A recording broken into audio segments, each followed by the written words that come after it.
Hola a todos, bienvenidos a otra inmersión profunda. ¿Listos para sumergirnos en un tema candente? Sí, hoy nos adentramos en el mundo de la inmigración en España. Un tema que, admitámoslo, genera mucha inquietud. Nos has enviado material que realmente se adentra en el meollo del asunto. Destaca las ansiedades que rodean a lo que algunos perciben como una inmigración descontrolada. Exactamente.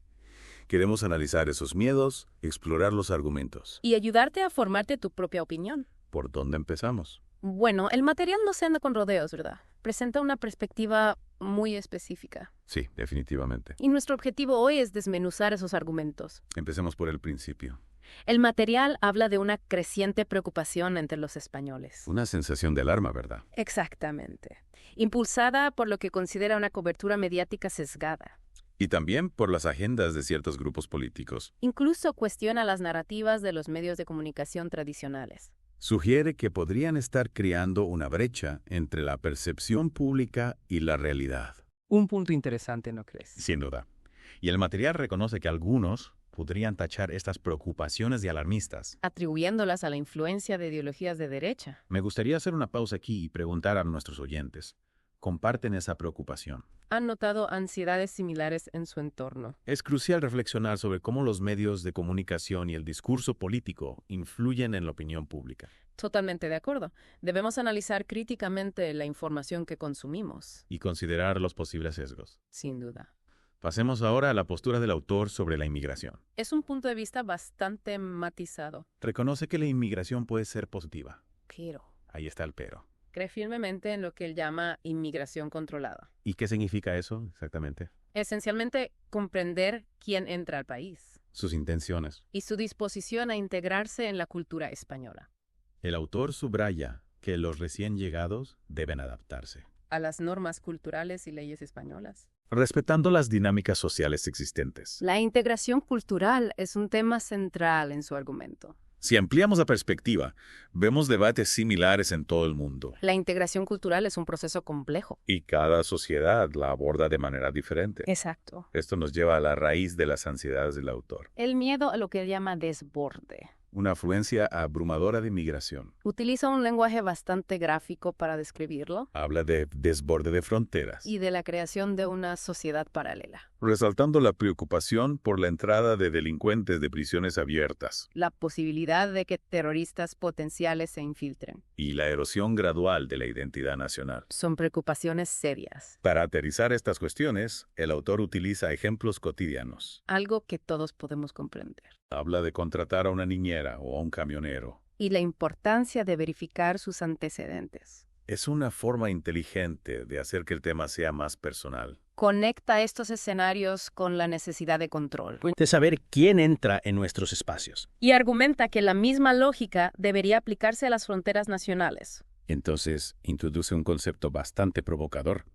Colonización 2.0. Aquí es donde las cosas se ponen realmente interesantes. Argumenta que los países desarrollados explotan a las naciones en desarrollo, Atrayendo a sus jóvenes talentos, creando una fuga de cerebros que beneficia al país receptor. pero que deja al país de origen vulnerable. Nos desafía a reflexionar sobre las implicaciones éticas. Es una situación en la que todos ganan. Beneficia a ambas partes a largo plazo, ¿Cuáles son las consecuencias? tanto para los países de origen como para los de destinos. Plantea preguntas importantes sobre los desequilibrios globales. Y la responsabilidad de las naciones desarrolladas. En un mundo que lidia con los flujos migratorios, Y para enfatizar su punto, el autor pinta un panorama sombrío. de lo que cree que podría suceder si la inmigración descontrolada continúa, Describe barrios plagados de delincuencia en otros países europeos. sugiriendo que España podría correr la misma suerte. Si no controla sus fronteras. Es una advertencia bastante seria. Y aquí es donde entra en juego su desconfianza hacia ciertas ONG, Las acusa de actuar como taxis para la inmigración ilegal. e incluso de contribuir al problema. Una acusación bastante fuerte. Llega a sugerir que estas ONG podrían estar, sin saberlo, ayudando al trato de personas. Y beneficiándose de la situación. Una afirmación que sin duda requiere un análisis más profundo. Si bien algunas ONG realizan una labor humanitaria crucial También ha habido casos de explotación. y mala conducta dentro del sistema. Entonces, ¿Qué propone el autor como solución? Apunta a un modelo utilizado por Australia, Aboga por externalizar el control fronterizo, estableciendo centros de procesamiento fuera de la UE donde se evalúa a los solicitantes de asilo. y se procesen sus solicitudes, El objetivo es disuadir la inmigración ilegal. al tiempo que se respeta el derecho internacional, El autor cree que esto enviaría un mensaje contundente. a quienes consideran la entrada ilegal. Y reduciría la presión sobre los recursos dentro de la UE, Pero esto plantea una pregunta importante. sobre la viabilidad y las implicaciones éticas de tal sistema. ¿Cuáles serían los costes? ¿Cómo se garantizaría el trato humano? ¿Sería eficaz?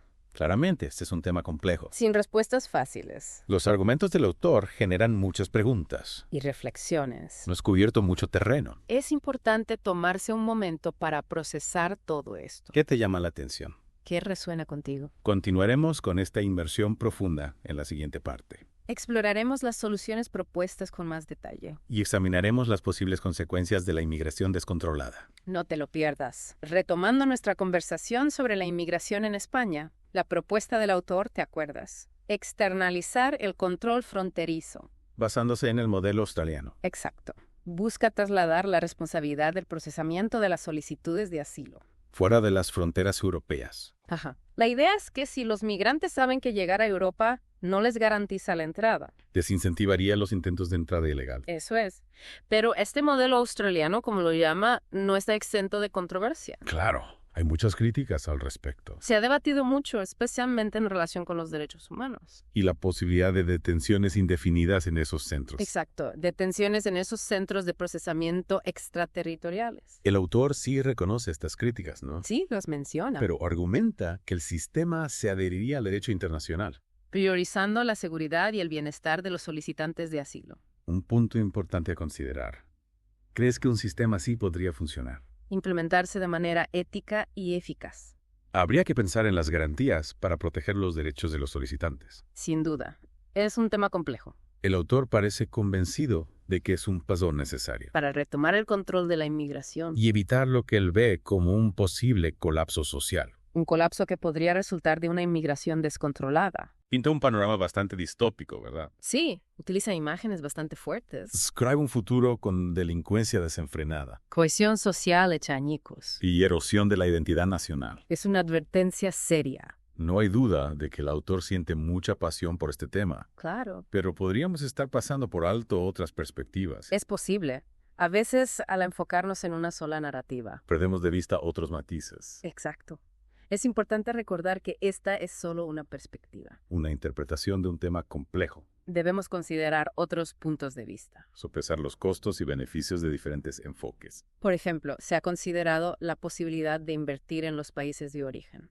Para abordar las causas profundas de la migración. Esa es una buena pregunta. Y eso es lo que intentamos hacer en esta inversión profunda. Presentar una variedad de perspectivas. Animarte a pensar críticamente sobre la información. A medida que profundizamos en este debate, ¿qué preguntas te surgen? ¿Qué aspectos te parecen más interesantes o preocupantes? Estamos aquí para navegar juntos por este complejo panorama Explorar los matices y desafíos de la inmigración en España. y ayudarte a formarte tu propia opinión. Retomando nuestra inmersión profunda, hemos examinado las ansiedades, las propuestas, y ahora, ¿qué tal si exploramos los posibles impactos a largo plazo? Impactos de la inmigración en la sociedad española, ¿verdad? Exacto. El material que analizamos enfatiza el potencial de conflicto cultural. Y fragmentación social si no se gestiona con cuidado, Habla de una España con comunidades separadas, coexistiendo pero sin unirse realmente. erosionando la identidad nacional compartida. Esta idea de sociedad paralela es un tema recurrente. Plantea preguntas sobre cómo los grupos interactúan, se adaptan. La fragmentación es inevitable o hay modelos de integración que fomenten la cohesión. La fuente sugiere que la inmigración descontrolada podría llevar a un aumento de la delincuencia. Y disturbios sociales incluso. Cite ejemplos de otros países europeos. Pero, ¿son realmente comparables esos casos con la situación en España? Es una pregunta clave. Hay que analizar esas afirmaciones con cautela. Es cierto que algunos inmigrantes pueden verse involucrados en actividades delictivas. Pero generalizar es peligroso. La delincuencia tiene muchas causas, no solo la inmigración. De hecho, muchos estudios demuestran que la inmigración no impacta significativamente las tasas generales de delincuencia. Y no olvidemos las contribuciones positivas de los inmigrantes. A la sociedad española, tanto económica como culturalmente. Piensa en sectores como la agricultura, la construcción, la hostelería. Y los inmigrantes a menudo llenan vacíos laborales. Crean empresas, enriquecen la cultura. Negarlo sería ignorar una realidad fundamental. Entonces, ¿cómo que equilibramos estas narrativas? Ansiedades por un lado, aspiraciones por otro. ¿Qué enfoques alternativos existen para gestionar la inmigración? Una idea que ha ganado terreno es la integración. Que va más allá de la simple asimilación, ¿no? Sí, se trata de crear espacios de diálogo, Fomentar la comprensión intercultural, promover la igualdad de oportunidades para todos. sin importar su origen, Esto implica un cambio de mentalidad. tanto de la sociedad receptora como de los inmigrantes. Estamos listos para abrazar la diversidad como una riqueza. En lugar de verla como una amenaza, Requiere compromiso para construir una sociedad inclusiva. donde la diversidad se vea como una fortaleza. Para eso, se necesita invertir en programas de integración. Facilitar el aprendizaje del idioma, el acceso al trabajo, la participación social y cultural. El material que hemos explorado hoy, sin duda, nos muestra las preocupaciones. Pero también subraya la necesidad de un debate más matizado sobre la inmigración. Un debate que requiere empatía. Escuchar diferentes voces, Buscar soluciones que beneficien a todos. en lugar de dejarnos llevar por el miedo. Debemos abordar este desafío con responsabilidad, Y compromiso genuino con una sociedad justa para todos. que animamos a seguir explorando este tema Cuestiona tus propias ideas. y contribuya a un diálogo constructivo sobre la inmigración y el futuro de España. Recuerda, no hay respuestas fáciles. Pero al participar en una conversación reflexiva y respetuosa, Podemos aspirar a una sociedad acogedora, segura, diversa y unida. Una sociedad que aproveche el potencial de la inmigración para un futuro mejor para todos.